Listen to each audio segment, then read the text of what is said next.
Bienvenidas, bienvenidos a este espacio. Muchísimas gracias por llegar a esta videocolumna que el día de hoy lleva por título Marketing de odio y violencia.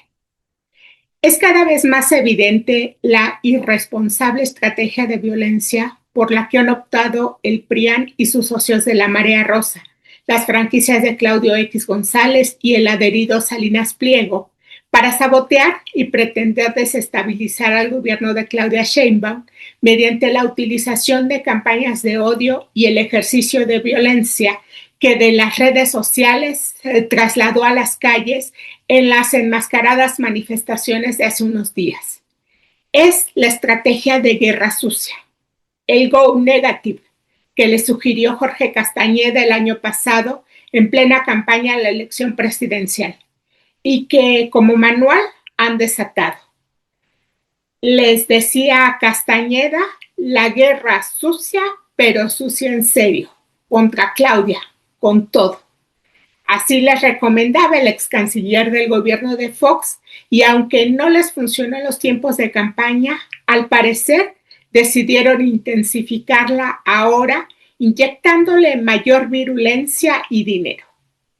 Y es esa etapa, la del marketing de odio y violencia, que se desarrolla principalmente en el ámbito digital mediante granjas de bots en redes sociales que despliegan campañas sumamente ofensivas, misóginas contra la presidenta, con el uso de videos falsos e incendiarios elaborados con inteligencia artificial y que incluyen también alterar fotografías que rápidamente replican de manera también irresponsable hasta medios de comunicación corporativos. Y es esa misma estrategia la que se trasladó ya a las calles en las violentas manifestaciones impostadas como Generación Z, usando como botín de guerra el asesinato de Carlos Manso. Detallé en mi videocolumna anterior la manera en la que Fox, Fernández de Ceballos, Alejandro Moreno, Francisco Martín Moreno, el que hablaba de quemar personas en el Zócalo, y muchos otros prianistas y de la Marea Rosa convocaron activamente a esa marcha en la que algunos de esos personajes no perdieron ocasión de hacer patente su respaldo a Salinas Pliego en su decisión de evadir impuestos y resistirse a cumplir la ley. Las huellas de la estrategia descrita las van dejando los prianistas y sus empleados. El anuncio lo hizo el dirigente del Partido Acción Nacional, Jorge Romero. En junio pasado, unos días después de la elección del Poder Judicial, frente al micrófono en el estudio de Radio Fórmula, entrevistado por Azucena Uresti, dijo: "Lo que nos falta a la oposición es ya literalmente la violencia.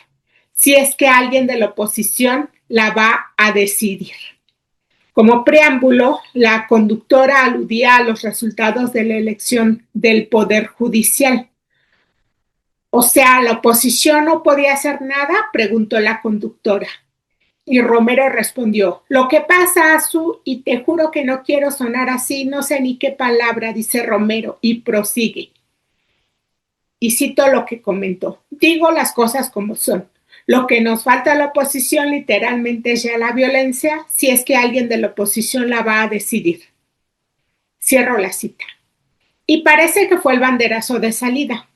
4 meses después, en octubre, Romero anunciaba el relanzamiento del PAN enarbolando mensajes fascistas y como invitados tenía a los de la Marea Rosa, los exconsejeros del INE, Claudio X González y sus franquicias y políticos de la extrema derecha, y ahí estaba también la alcaldesa Alessandra Rojo de la Vega.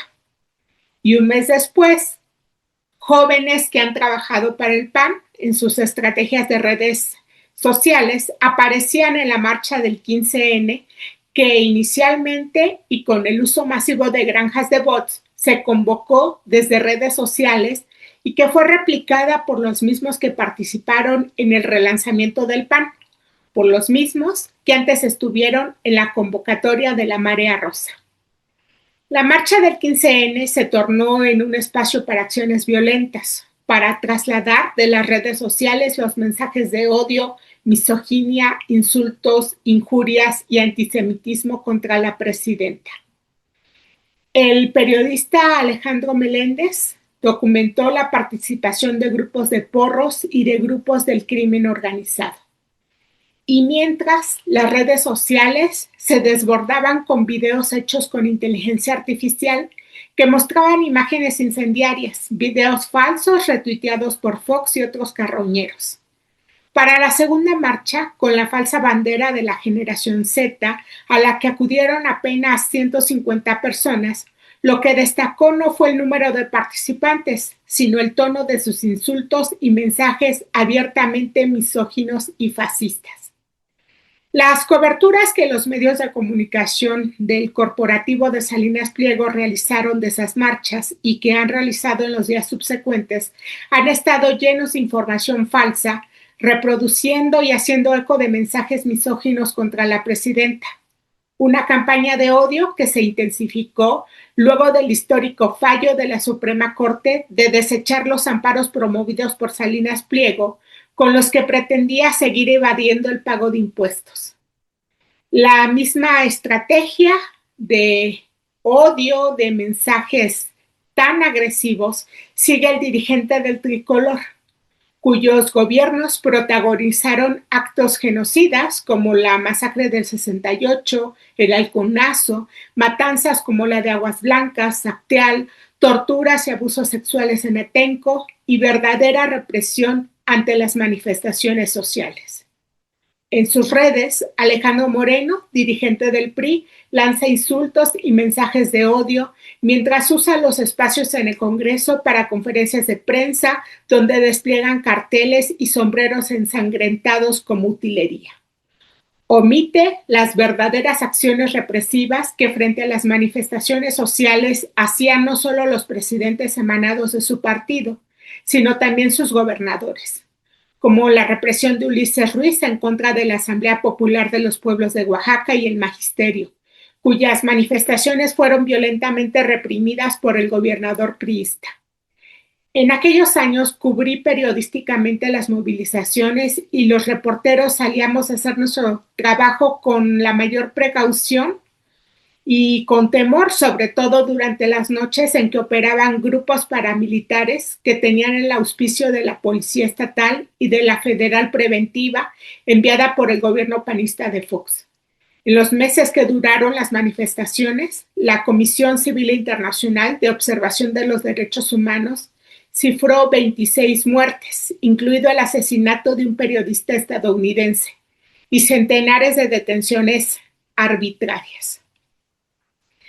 Esa es la historia de priistas reprimiendo manifestaciones que Alejandro Moreno omite en sus mensajes en los que no hay argumentos, sino solo insultos, y que vocifera desde los espacios donde ejerce cargos como el de senador y como dirigente de un partido que vive de recursos públicos.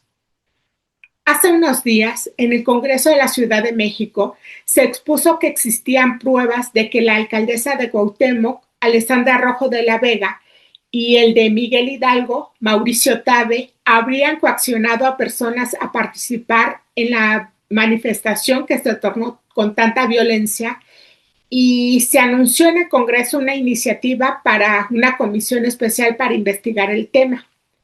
El 21 de noviembre, durante la mesa de trabajo con el Congreso de la Unión de la Ciudad de México, con el Congreso local, a la que acudió la alcaldesa de Cuauhtémoc, se expusieron carteles en que se leía "El bloque negro cobra en la Cuauhtémoc", y se presentaron capturas de pantalla que, según la legisladora Cecilia Vadillo, integrante del grupo parlamentario de Morena, que es quien presentó esas capturas, decía que tales pruebas revelarían cómo desde la alcaldía, cito lo que señaló la legisladora, se manipuló, se obligó a los comerciantes ambulantes amenazándolos con retirarles sus puestos y su permiso para que tuvieran que acudir a la marcha. Y agregó la legisladora, y cito lo que planteó ahí: también tenemos evidencia de que se enviaron generadores de violencia desde la alcaldía a esta marcha. Hoy tenemos evidencia, le dijo la legisladora a la alcaldesa, en este momento para afirmar que el bloque negro que generó violencia en la marcha cobra en la Cuauhtémoc y que fue orquestada por su administración. Es muy relevante que se indague a fondo quién o quiénes financiaron y movilizaron a quienes protagonizaron las violentas acciones del 15N, que se les identifique, así sean políticos, funcionarios públicos o particulares, porque los episodios que describí evidencian que la violencia como estrategia de la que habló Romero es la que están aplicando, que operan en redes sociales mediante granjas de bots que diseminan mensajes de odio que ya trasladaron también a las calles. La estrategia de violencia que los prianistas y sus socios echaron a andar irá creciendo. Es, dicho en términos de Romero, lo que les faltaba, e incluye fantochadas de legisladores pidiéndole a Trump la intervención de Estados Unidos. Un elemento más del cómo se están articulando son las recientes declaraciones de Jorge Romero al diario El País, durante una entrevista en que incluyó a Salinas Pliego en su lista de prospectos a la candidatura presidencial para el año 2030. Esto explicaría el por qué durante la marcha del 15 de noviembre se lanzaban frases de apoyo a Salinas Pliego. Parecería que el PAN busca abanderar su candidatura. Más allá de si la oposición decidió hacer de un evasor de impuestos su candidato a cualquier cargo, los servidores públicos y actores políticos tienen una responsabilidad no solo de un buen ejercicio del cargo, sino también de conducirse con ética y con responsabilidad social. Igual ocurre con el trabajo periodístico. Pero el diseminar mensajes de odio es falta de ética, es irresponsabilidad. Los mensajes de odio e incitación a la violencia que diseminan personajes de la política son inaceptables. El normalizarlos se torna mucho más riesgoso en un país donde hemos vivido tantos años en derramamiento de sangre. La incitación a la violencia no es anécdota, exige reflexión social, porque la cultura de paz es una de las tareas pendientes que nos debemos como sociedad, en la cual los actores políticos tienen enorme responsabilidad.